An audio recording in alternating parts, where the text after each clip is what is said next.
پیغام ماہ سیاہ۔ بسم اللہ الرحمن الرحیم۔ ہم اللہ تعالیٰ کا شکر ادا کرتے ہیں کہ جس نے ہمیں اپنے مبارک مہینوں میں سے سب سے مبارک زیادہ مہینہ جو ہے رمضان المبارک،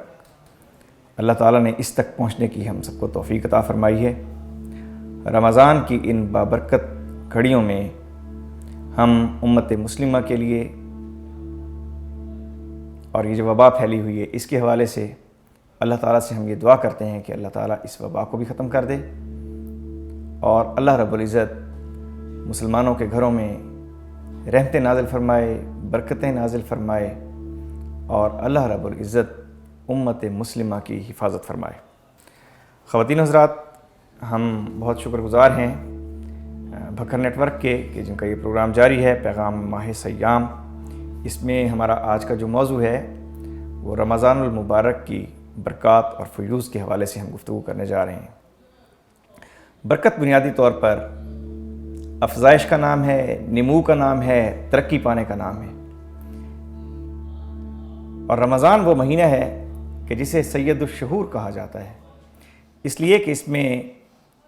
اللہ رب العزت نے ان گنت برکات عطا فرمائی ہیں۔ نبی مہربان صلی اللہ علیہ وآلہ وسلم نے ہمیں یہ بتایا ہے کہ عام دنوں میں جہاں نیکی کا اجر 10 سے لے کر اور 700 گنا تک پہنچتا ہے، رمضان المبارک میں اس اجر کی کوئی حد نہیں ہوتی، اس لیے کہ اللہ تعالیٰ نے ہمیں یہ ارشاد فرمایا ہے کہ الصوم لی وانا اجزی بہ، کہ روزہ میرے لیے ہے اور میں ہی اس کی جزا دوں گا۔ اس کا مطلب یہ ہوا کہ اس کی برکات بے پناہ اور ان گنت ہیں۔ خواتین حضرات، رمضان کی یہ پرورش، رمضان کی افزائش، رمضان کی یہ ترقی اور نمو اس حوالے سے بھی ہے کہ نبی مہربان صلی اللہ علیہ وآلہ وسلم نے ہمیں یہ فرمایا ہے کہ رمضان المبارک جب شروع ہوتا ہے تو ایک روایت میں تو ہے کہ آسمان کے دروازے کھول دیے جاتے ہیں، اور ایک دوسری روایت میں ہے کہ اس میں جنت کے دروازے کھول دیے جاتے ہیں اور جہنم کے دروازے بند کر دیے جاتے ہیں اور شیاطین کو جکڑ دیا جاتا ہے۔ گویا کہ نیکی کرنے کا جو گراف ہے وہ بہت زیادہ بڑھ جاتا ہے، اس میں ترقی ہوتی ہے، اس میں برکت ہوتی ہے، اس میں افزائش اور نمو ہوتی ہے۔ نبی مہربان صلی اللہ علیہ وآلہ وسلم نے ہمیں یہ فرمایا ہے کہ من صام رمضانا ایمانا و احتسابا غفر له ما تقدم من ذنبہ، کہ جس کسی نے رمضان المبارک میں ایمان اور احتساب کے ساتھ روزے رکھے اس سے پہلے والے تمام گناہ بخش دیے جاتے ہیں، اور فرمایا کہ ومن قام رمضانا ایمانا و احتسابا غفر له من ذنبہ ما تقدم من ذنبہ، کہ جس شخص نے رمضان المبارک کی ان بابرکت گھڑیوں میں ایمان اور احتساب کے ساتھ قیام کیا، کھڑا ہوا، رب کے دربار میں حاضری اس نے دی، تو اس کے پہلے والے تمام گناہ بخش دیے جاتے ہیں۔ رمضان اپنی برکات کے اعتبار سے دوسرے تمام مہینوں سے اس اعتبار سے بھی افضل ہے کہ اس رمضان میں اللہ رب العزت نے ہمیں ایک ایسی رات عطا فرمائی ہے کہ جو اللہ تعالیٰ کی بارگاہ میں اس طرح سے قبول ہے کہ جس کی نیکیاں 1000 مہینے کی عبادات سے بھی افضل ہیں۔ فرمایا کہ انا انزلناہ فی لیلۃ القدر وما ادراک ما لیلۃ القدر لیلۃ القدر خیر من الف شہر، اور پھر اس میں ساتھ بتایا کہ تنزل الملائکۃ من روح، کہ اس میں کیا ہوتا ہے کہ فرشتے نازل ہوتے ہیں، فرشتوں کا نزول ہوتا ہے۔ اور اسی سورہ مبارکہ میں ہمارے رب نے ہمیں یہ بتایا ہے کہ اس کائنات کی سب سے بڑی بابرکت چیز جو یقیناً اللہ تعالیٰ کا کلام ہے، اور وہ اللہ نے اپنا کلام بھی اسی رمضان المبارک میں، اسی مہینے میں، اسی رمضان کی بابرکت رات میں اللہ تعالیٰ نے اتارا ہے۔ اور نبی مہربان صلی اللہ علیہ وآلہ وسلم نے ہمیں بتایا کہ رمضان المبارک کی آخری رات میں اللہ تعالیٰ میری امت کے تمام گناہوں کو بخش دے گا۔ میری امت کے جتنے لوگ ہیں ان لوگوں کے تمام تر گناہوں کو اللہ تعالیٰ اس رمضان کی آخری رات میں بخش دے گا۔ تو کسی پوچھنے والے نے پوچھا تھا کہ اللہ کے نبی کیا یہی لیلۃ القدر ہے؟ فرمایا نہیں، یہ لیلۃ القدر نہیں ہے، بلکہ لیلۃ القدر نہیں ہے بلکہ یہ وہ رات ہے کہ جس رات اللہ تعالیٰ مزدور کو مزدوری دے گا، یعنی کہ جو لوگ روزہ رکھ کے آئے ہیں، جن لوگوں نے عبادات کی ہیں، جن لوگوں نے نوافل پڑھے ہیں، جن لوگوں نے تہجد گزاری کی ہے، جن لوگوں نے تراویح کی نماز پڑھی ہے، جن لوگوں نے قرآن پڑھا ہے، جن لوگوں نے اپنے رب کے ساتھ اپنے تعلق کو قائم کیا ہے، گویا کہ اللہ تعالیٰ اپنے ان مزدوروں کو مزدوری دینے والا ہے۔ اس لیے حضرات گرامی، رمضان کی یہ برکات بنیادی طور پر ہم نے اب تک جو بیان کی ہیں، یہ روحانی ترقی کے حوالے سے ہیں، اور یہ حقیقت ہے کہ یہ جو روحانی برکت ہے رمضان میں اللہ تعالیٰ کے تعلق کی وجہ سے، اللہ تعالیٰ کی طرف رجوع کرنے کی وجہ سے اپنی معراج پر پہنچ جاتی ہیں۔ اس لیے کہ روزہ وہ عبادت ہے، دوسری عبادتوں سے اس لیے ممتاز اور ممیز ہے، اس لیے کہ دوسری جتنی بھی عبادات ہیں وہ کسی نہ کسی حوالے سے لوگوں کے سامنے پیش ہوتی ہیں۔ مثلا نماز ہم پڑھتے ہیں، وضو کرتے ہیں، وضو کچھ لوگ دیکھ رہے ہوتے ہیں، نماز پڑھنے کے لیے جاتے ہیں، اس کو کچھ لوگ دیکھ رہے ہوتے ہیں، زکوٰۃ جب ہم دیتے ہیں اور کچھ نہیں تو جس کو دے رہے ہوتے ہیں اس کو تو پتہ ہوتا ہے۔ اسی طرح دوسری بھی جتنی عبادات ہیں، حج عبادت ہے، زکوٰۃ عبادت ہے، جہاد عبادت ہے، ان سب کا کوئی نہ کوئی گواہ ہے، لیکن جو روزہ ہے یہ وہ خاص عبادت ہے جو بندے اور اس کے رب کے درمیان ایک تعلق کا بتاتی ہے۔ اس لیے ایمان کی معراج پر ہوتا ہے انسان، ایک مومن آدمی، ایک بندہ مومن، مرد ہو چاہے عورت ہو، چاہے تنہائیوں میں بیٹھا ہو، اندھیرے کمرے اور اندھیری رات میں بیٹھا ہو، بالکل الگ تھلگ بیٹھا ہو، لیکن سخت گرمی کا چاہے روزہ ہو، اس کی جان لبوں پر آئی ہوئی ہو، ہونٹوں پر پپڑی جمی ہوئی ہو، شدید گرمیوں کے روزے ہوں،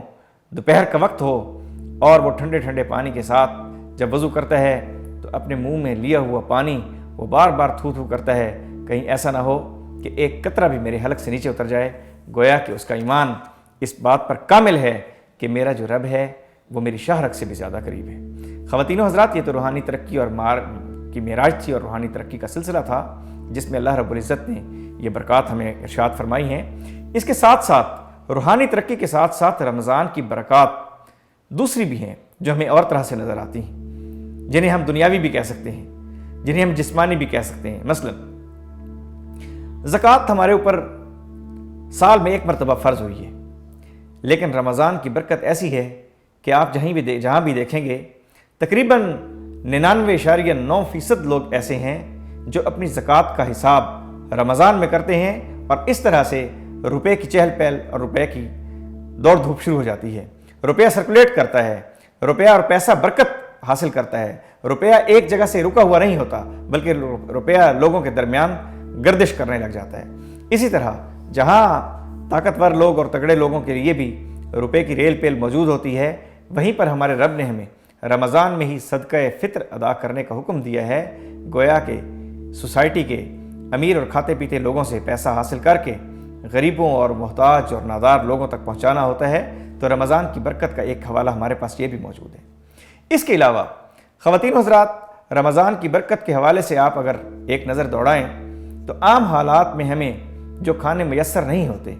سحر و افطار میں کس طرح کے وہ بہترین غذائیں اور بہترین کھانے موجود ہوتے ہیں۔ سحری میں آپ دیکھیں، عام حالات میں ہمیں جو گھر میں کھانا موجود نہیں ہوتا اور نہیں میسر ہوتا، لیکن سحری میں ہم وہ والا کھانا کھا رہے ہوتے ہیں۔ اور افطار کی تو بات ہی بالکل الگ ہے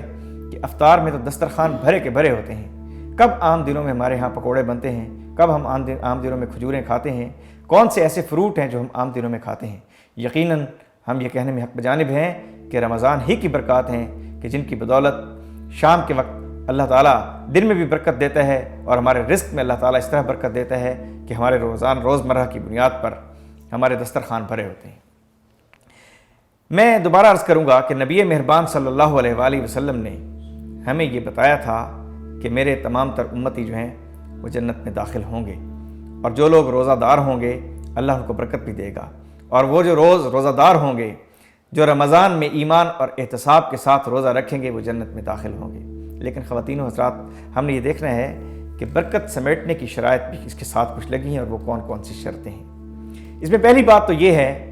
کہ جنت میں صرف وہ شخص داخل ہوگا جو نبی مہربان صلی اللہ علیہ وآلہ وسلم کا امتی ہوگا۔ اس رمضان کے حوالے سے ہم نے یہی بات سمجھی ہے، یہی بات پڑھی ہے اور یہی بات سنی ہے۔ نبی مہربان صلی اللہ علیہ وآلہ وسلم نے ارشاد فرمایا تھا کہ کل امتی یدخلون الجنہ الا من ابا، کہ میرا ہر امتی جنت میں داخل ہوگا ماں سوائے اس کے جس نے انکار کیا ہو۔ تو پوچھنے والوں نے، صحابہ کرام نے پوچھا، وقیل من یابا یا رسول اللہ صلی اللہ علیہ وآلہ وسلم، اللہ کے نبی جنت میں داخلے سے کون انکار کرے گا؟ حضور نبی کریم صلی اللہ علیہ وآلہ وسلم نے ارشاد فرمایا، من اطانی فدخل الجنہ، ومن اسانی فقد ابا، کہ جس نے میری اطاعت کی وہ جنت میں داخل ہوگا، اور جس نے میری نافرمانی کی گویا کہ اس نے انکار کیا۔ خواتین و حضرات، اس کا مطلب یہ ہوا کہ رمضان کی فیوز و برکات سے صرف اور صرف وہی شخص بہرہ ہو سکتا ہے جس نے نبی مہربان صلی اللہ علیہ وآلہ وسلم کی اطاعت اور پیروی کی، اور جس کسی نے نبی کریم صلی اللہ علیہ وسلم کی اطاعت اور پیروی نہیں کی، گویا کہ اس نے جنت میں داخلے سے بھی انکار کیا۔ اور حقیقت یہ ہے کہ نبی کریم صلی اللہ علیہ وآلہ وسلم کا مبارک ارشاد یہ موجود ہے کہ من غش فلیس منی، جس کسی شخص نے ملاوٹ کی اس کے ساتھ میرا کوئی تعلق نہیں۔ گویا کہ وہ تو امت سے نکل گیا، جس سے نبی کریم صلی اللہ علیہ وآلہ وسلم خود اپنے ارشاد سے یہ بیان فرما رہے ہیں کہ جس نے ملاوٹ کی اس کا میرے ساتھ کوئی تعلق نہیں، گویا کہ اس کے اپنی امتی ہونے سے حضور انکار کر دیتے ہیں تو اور کیا بنے گا۔ اسی طرح فرمایا کہ فمن راغب عن سنتی فلیس منی،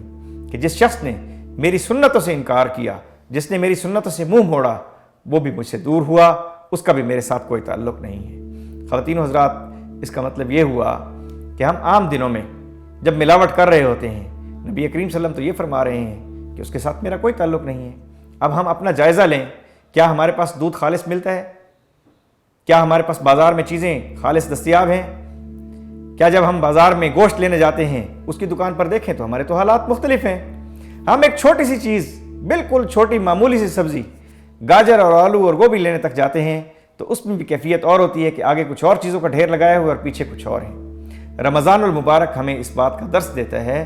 کہ اللہ تعالیٰ کی پوری اطاعت کرنی ہے، نبی مہربان صلی اللہ علیہ وآلہ وسلم کی مکمل اطاعت اور فرما برداری کرنی ہے۔ اس کے بغیر ہم نہ تو ان برکات کو سمیٹ سکتے ہیں، نہ ان فیوز سے بہرہ ہو سکتے ہیں، اور نہ ہی ہم نبی مہربان صلی اللہ علیہ وآلہ وسلم کی امت میں رہ سکتے ہیں۔ اس لیے ہمارے لیے ضروری ہے کہ جس طرح ہم اللہ تعالیٰ کی ذات پر کامل ایمان لے آئے ہیں، سود سے ہم بچیں، ریاکاری سے ہم بچیں، جھوٹ سے ہم بچیں، غیبت سے ہم بچیں، چغلی سے ہم بچیں، شراب سے ہم بچیں، زنا سے ہم بچیں، برہنہ ہونا اور ننگا پن سے ہم بچیں۔ اور یہ حقیقت بات ہے کہ اللہ تعالیٰ نے جہاں عورت کا سطر ہاتھ اور پاؤں اور چہرے کے سوا سارا بیان کیا ہے، چاہے وہ اپنے آدھے بازو ننگے کر لے، پوری برہنہ ہو جائے، ایک جتنا ہے۔ ہم نے ان چیزوں سے بھی بچنا ہے، اور ان تمام حالات سے ہم نے گزر کر اللہ رب العزت کی رضا حاصل کرنے کے لیے اور نبی مہربان صلی اللہ علیہ وسلم کی پیروی اختیار کرنے کے لیے ہم نے قرآن کا مطالعہ کرنا ہے، ہم نے احادیث مبارکہ کا مطالعہ کرنا ہے، ہم نے اس راستے پر جانا ہے جو راستہ یقیناً کامیابی کا راستہ ہے، جو راستہ یقیناً رحمتوں کا راستہ ہے، جو راستہ یقیناً برکتوں اور سعادتوں کا راستہ ہے۔ ہم اللہ تعالیٰ سے دعا کرتے ہیں کہ اللہ تعالیٰ ہمیں رمضان المبارک کی تمام برکات اور تمام فیوز کو سمیٹنے کی توفیق عطا فرمائے۔ وآخر دعوانا ان الحمد للہ رب العالمین۔